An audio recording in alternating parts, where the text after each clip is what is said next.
Imagine a store where you literally have to pay just for the right to walk through the front doors. At first glance, that sounds like a terrible business idea, right? Well, Costco took that exact paradox and turned it into an absolute retail empire. Welcome to today's Explainer. We're going to dive straight into the genius behind the Costco mystery and unpack how one of America's most successful companies is built on a strategy that basically breaks all the traditional rules of retail. Part 1. The Retail Paradox. At the very core of Costco's entire operation sits a massive, intriguing mystery box.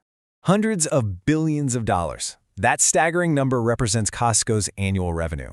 They are a true titan of the retail industry. But here's the crazy paradox. Costco doesn't actually make most of its profit from selling you stuff. They strictly cap their product profit margins at around 14 to 15%. To put that in perspective, your standard traditional retailer is marking things up by 25 to 35%. So items at Costco are sold just barely above cost. So that brings us to the ultimate question for this explainer. How does Costco make so much money when many of its products are sold with extremely small profit margins? If the real cash isn't coming from the physical products on the shelves, where on earth is all that money actually coming from? Part 2. The Secret Profit Engine. To solve this mystery, we actually have to look away from the aisles and focus on what happens before you even walk inside. The real answer? It's a membership system. This is a business model requiring customers to pay an annual upfront fee before they're allowed to shop. Unlike standard grocery stores, millions of us willingly hand over this fee every single year. And here is the absolute jaw-dropper. Those membership fees go almost entirely to Costco's bottom line. It's essentially pure profit, and it makes up the vast majority of their overall net income. People willingly pay it because, well, they offer products at prices that are incredibly difficult to find anywhere else. And it sets up this brilliantly simple, self-sustaining loop. Step 1, customers shop and save money. Step 2, because they're saving so much, they happily renew their memberships annually.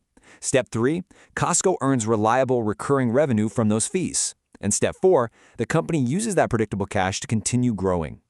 The crazy low prices justify the fee, which guarantees the renewals, which fuels the growth. It's an unstoppable cycle. Part 3. The Power of Less.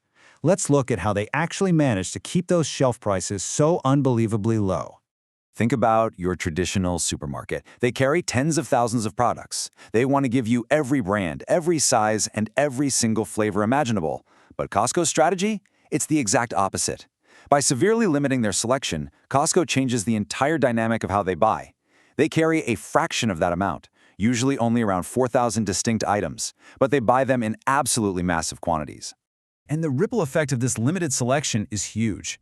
Negotiating better prices from suppliers creates lower costs and greater efficiency. By buying fewer items but in massive bulk quantities, Costco gets immense negotiating power. They can demand rock-bottom prices from their suppliers, which translates directly to dramatically lower costs for you, the consumer. Plus, they aren't bogged down managing thousands of variations of a single item. They just move enormous volumes of a highly curated selection, keeping their operations unbelievably sleek and efficient. Part 4. The Psychology of Shopping.